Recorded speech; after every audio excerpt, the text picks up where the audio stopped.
حتى وجد واحد من ساداتنا الصحابة في معركة. Satu ketika datang واحد من الصحابة salah seorang sahabat baginda Muhammad SAW di tengah peperangan, مشرف على الموت, yang ianya ketika itu dalam keadaan hampir-hampir menyebut kematiannya. أعطاه بعضهم ماء قال اشرب. Maka salah seorang sahabatnya datang untuk memberikan air untuk diminumnya. قال أخي فلان قريب مني هنا هو أحوج مني إلى هذا.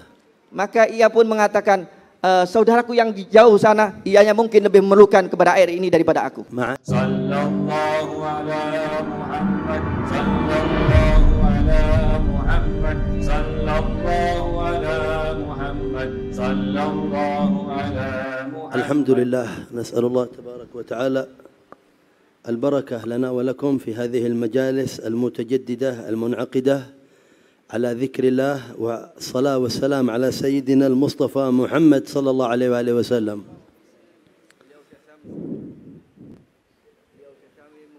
Daripada ucapannya dengan memuji kepada Allah Subhanahu wa taala, kita bersyukur kepada Allah Subhanahu wa taala yang menghimpunkan kita di majlis yang penuh keberkatan ini, yang terhimpun di dalamnya daripada zikir kepada Allah Subhanahu wa taala dan salawat ke atas baginda Muhammad sallallahu alaihi wasallam. تتجدد المجالس ويتجدد الحضور فيها مع أن الإنسان يمكن أن يذكر الله تبارك وتعالى في بيته بنفسه. Sehingga dapat terbaharui daripada diri seorang yang berzikir kepada Allah Subhanahu wa taala di majlis yang seumpama ini akan kebaikan-kebaikan daripada Allah Subhanahu wa taala, walaupun ianya boleh berzikir dan dibaca zikir tersebut di dalam rumah masing-masing. لأن هناك أسرار تحصل من نظر المؤمن إلى المؤمن ومصافحة المسلم للمسلم.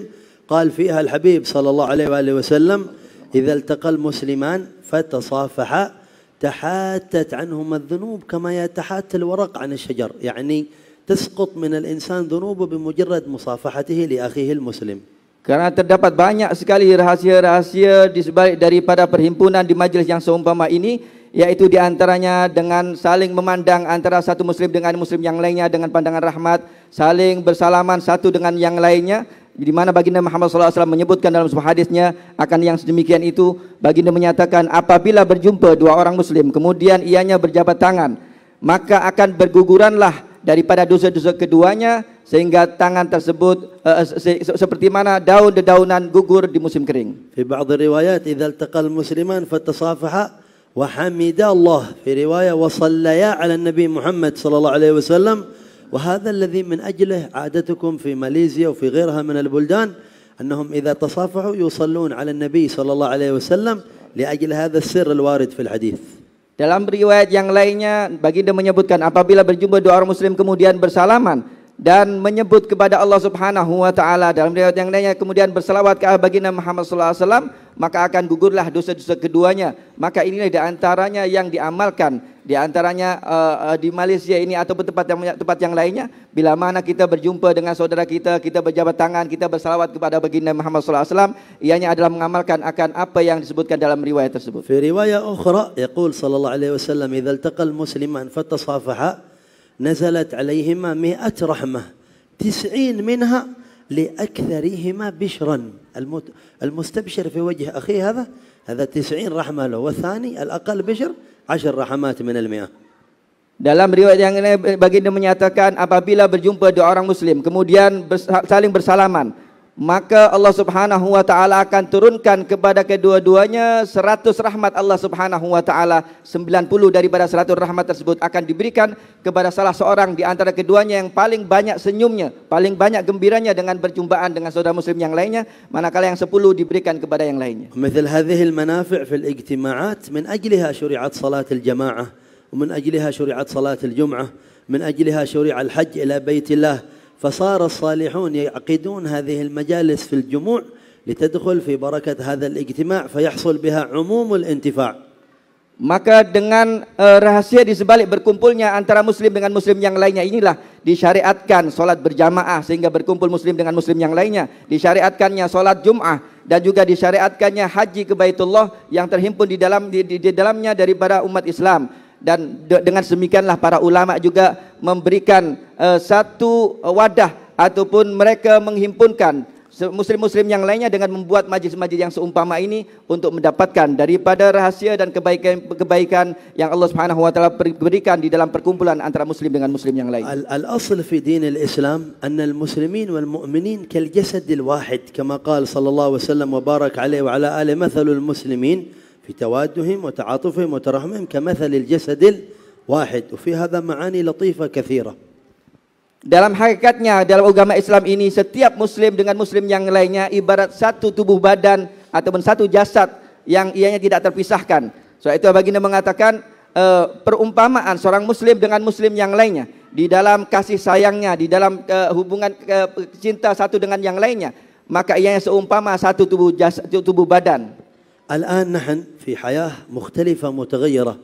الإنسان بحكم انشغاله بحكم عمله بحكم ظروفه ينسى أنه جزء من كل وأنه فرد من مجتمع وأنه عضو من جسد هو المسلمين كلهم في شرق الأرض وغربها في الماضي وفي الحاضر وإلى قيام الساعة.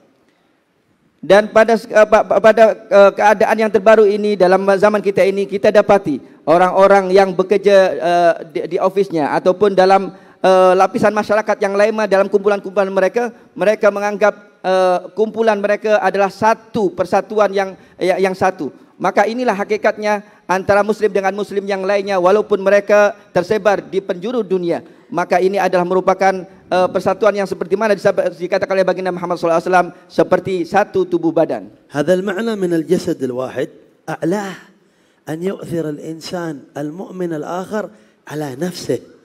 هذا خلق يكاد أنه نادر وربما منعدم في الزمان اليوم. Dan di antara makna yang baginda Muhammad SAW sebutkan muslim dengan muslim yang lainnya seperti satu jasad, ianya adalah dengan kita lebih mendahulukan saudara kita muslim yang lainnya daripada keperluan diri kita sendiri. Dan sedemikian ini adalah perkara yang sangat-sangat jarang kita dapati berada pada diri seorang muslim antara muslim yang lainnya. Al-Habib Al-A'zam sallallahu alaihi wasallam kan yushir ilaih fi da'watihi fi risalatihi hatta لو رأى في المجتمع خلل لا يذكر أحدا باسمه بل يقول ما بال أقوام يفعلون كذا وكذا. حتى المخالف حتى المخطئ في المجتمع المدني يشير إليه النبي بالتبعيض. لماذا؟ صيانة للمجتمع ككل وهذا سر مهم في بناء المجتمعات والشعوب.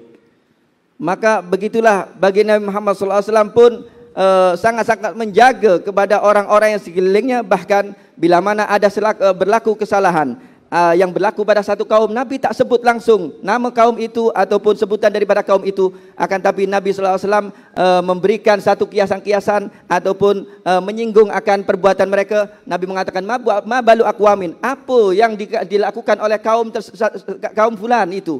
Nabi SAW menjaga kepada mereka, menjaga kepada orang-orang yang bahkan mereka melanggar daripada aturan Allah Subhanahu wa taala agar supaya mereka menjaga persatuan mereka. Kharaja Nabi Muhammad sallallahu alaihi wasallam yawman. Suatu ketika baginda Muhammad sallallahu alaihi wasallam keluar pada suatu hari. Ma'ahu wahid min sadatina as-sahabah. Bersama salah seorang sahabat baginda. في الطريق اقتطع الصحابي جذع من السواك غصن أراك للسواك. Maka pada pertengahan jalan salah seorang sahabat yang bersama dengan Nabi SAW ini memotong daripada tangkai pokok siwak, pokok kayu sugi. ثم قسمه إلى نصفين. Kemudian dipatahkan kayu tersebut menjadi dua. كان أحدهما معوج والآخر مستوي. Yang satu bahagian yang dipatahkan ada dua tadi, yang satu ianya lurus tegak, yang satu lagi ianya bengkok. الصحابي يحب سيدنا النبي صلى الله عليه وسلم. Maka sahabat ini pun cinta kepada baginda Muhammad SAW. دفع لرسول الله المستوي. Maka diserahkan kepada baginda Muhammad SAW kayu sugi yang lurus. وأبقى المعوج لنفسه. Dan yang bengkok dimiliki untuk dirinya sendiri. لكن سيدنا النبي قال له هات الآخر هذا هات المعوج خذ أنت المستوي. Akan tapi Nabi SAW membalikkan, Nabi memberikan yang lurus, kayu yang lurus tersebut kepada sahabat tersebut, dan yang bengkok diambil oleh baginda Muhammad SAW. قال يا رسول الله أنا أخذ هذا المعوج اللي ما هو زين لي والحسن لك. Maka sahabat itu mengatakan, ya Rasulullah, biarlah yang bengkok ini, yang kurang bagus ini untuk aku, yang lurus, yang bagus untuk engkau. قال له الصحابي قال له النبي صلى الله عليه وسلم يا فلان ما اصطحب اثنان ساعة من نهار إلا كان أحبهما إلى الله أرفقهما بصاحبه.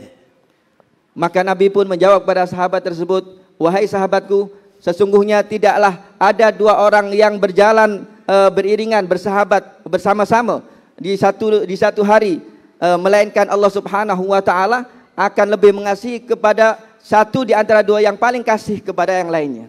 لما نزلت آية الإفك في تطهير سيدتنا عائشة عليها الرضوان. Ketika mana turun ayat untuk membersihkan daripada tuduhan yang dituhmahkan kepada Sayyidah Aisyah radhiyallahu taala anha. قال الله لولا إذ سمعتموه ظن المؤمنون والمؤمنات بأنفسهم خيرا. أنفسهم إشارة إلى السيدة عائشة لأن المجتمع جسد واحد. لقد جاءكم رسول من أنفسكم صلى الله عليه وآله وسلم. لولا إذ سمعتموه ظن المؤمنون. Allah Subhanahu wa taala menyebutkan dalam ayat tersebut laula id sami'tumuhu dhannal mu'minun.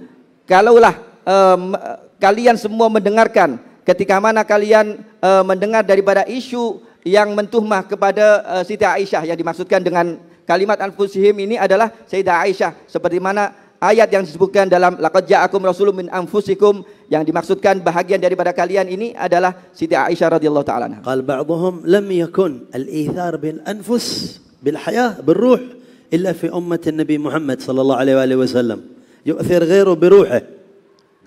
Allah Subhanahu wa taala tidak menyebutkan dengan kiasan anfusikum kalimat orang yang di antara kalian menggunakan kalimat yang sangat-sangat halus ini, melainkan hanya untuk umat baginda Muhammad sallallahu alaihi wasallam sahaja. حتى وجد واحد من ساداتنا الصحابة في معركة. Satu ketika datang واحد من الصحابة salah seorang sahabat baginda Muhammad sallallahu alaihi wasallam di tengah peperangan, مشرف على الموت, yang ianya ketika itu dalam keadaan hampir-hampir menyebut kematiannya. أعطاه بعضهم ماء قال اشرب. Maka salah seorang sahabatnya datang untuk memberikan air untuk diminumnya. قال أخي فلان قريب مني هنا هو أحوج مني إلى هذا. Maka ia pun mengatakan, saudaraku yang di jauh sana, ianya mungkin lebih memerlukan kepada air ini daripada aku. مع أنه أشرف على الموت. Padahal ianya hampir-hampir menyebut aja kematiannya. يقول فجئت إلى الثاني قال أخي أحوج مني. قال جئت إلى الثالث أحوج مني. قال حتى جئت إلى السبعة رجعني إلى الأول فماتوا جميعهم وما أحد منهم شرب الماء. كل واحد يؤثر الآخر على نفسه. Maka yang kedua pun ketika diberikan air minum untuk diminumnya, ia pun mengatakan seperti mana dikatakan oleh orang yang pertama, mungkin ada daripada saudaraku yang sana, ianya lebih memerlukan kepada air ini, berikan kepada yang sana terlebih dahulu.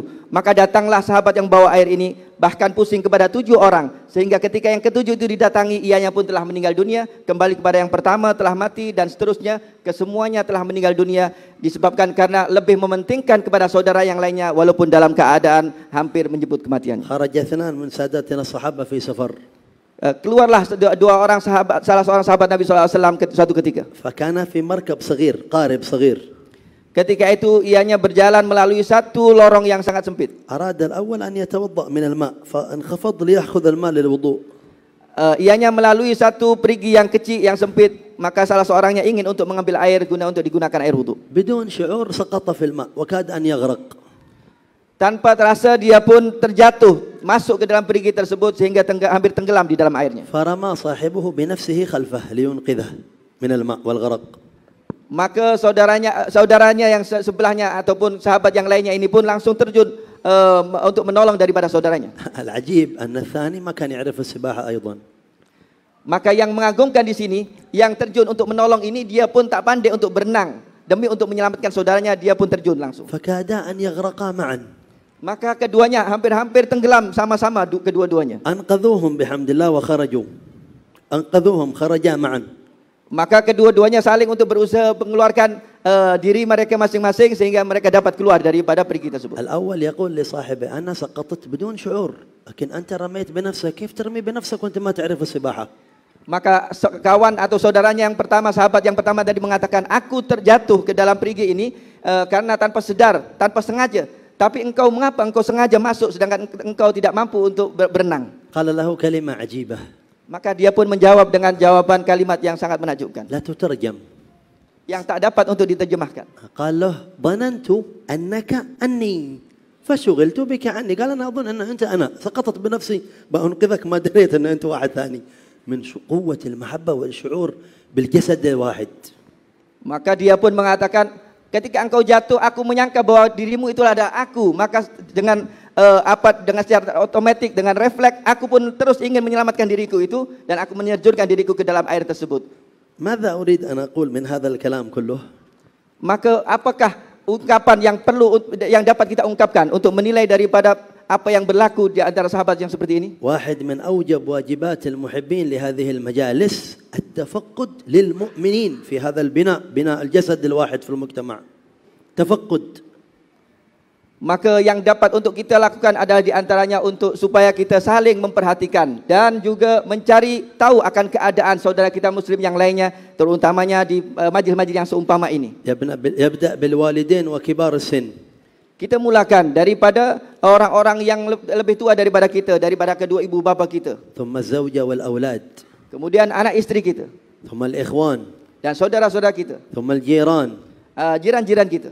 حتى غير المسلمين. Walaupun mereka bukan muslim. ثم المجتمع ككل. Kemudian kita perhatikan daripada masyarakat kita secara keseluruhannya. كان بعض مشايخنا إذا حضر في بعض المجالس يقول انتبه أن تكب القهوة في مكان صاحب البيت فتشوش عليه تؤذيه إلى هذا الحد من المراعاة. قال تريد المجلس وتوقف سيارتك في مكان يؤذي أحد من المسلمين، أنت مقصر في حقوق المؤمنين. هذه من ثمرات مجالس العلم ومجالس الذكر التي يحضرونها أهل الخير.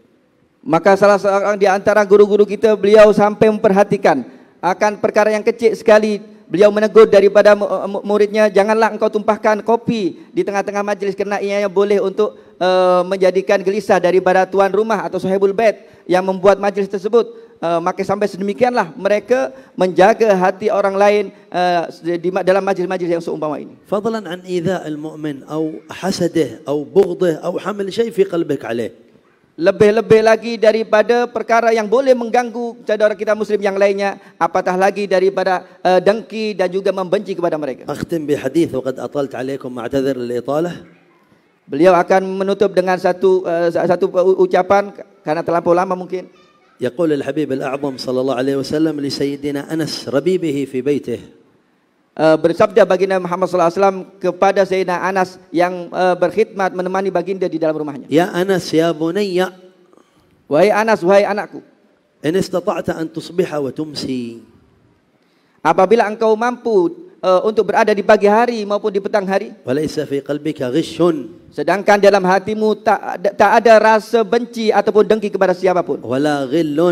Ataupun sifat dengki. ولا حقد. Sama lebih kurang kebencian dan kedengkian ataupun sesuatu yang tak baik dalam hati untuk orang lain. ولا حسد.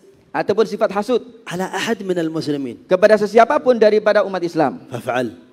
Maka usahakan yang sedemikian. فإن ذلك من سنتي. Karena yang sedemikian itu adalah bahagian daripada sunnahku. ومن أحيا سنتي فقد أحبني. Barang siapa yang menghidupkan sunnatku, maka ianya telah mencintai kepadaku. ومن أحبني كان معي في درجتي يوم القيامة. Dan barang siapa yang cinta kepada aku, maka bermakna ianya akan bersamaku di surga nanti. الله يرزقنا نصيب وافر من محبة المؤمنين وصفاء الصدور على المسلمين. Semoga kita semuanya diberikan oleh Allah Subhanahu wa taala kemampuan untuk dapat mencintai kepada seluruh kaum muslimin. اللهم اجعل لهذه المجالس والحضور فيها ثمرات تشرق على قلوبنا بأنوار الصفاء والوفاء والقرب من حبيبك المصطفى والدخول في دوائر أهل القرب والوفاء ظاهرا وباطنا والحمد لله رب العالمين والعفو منكم.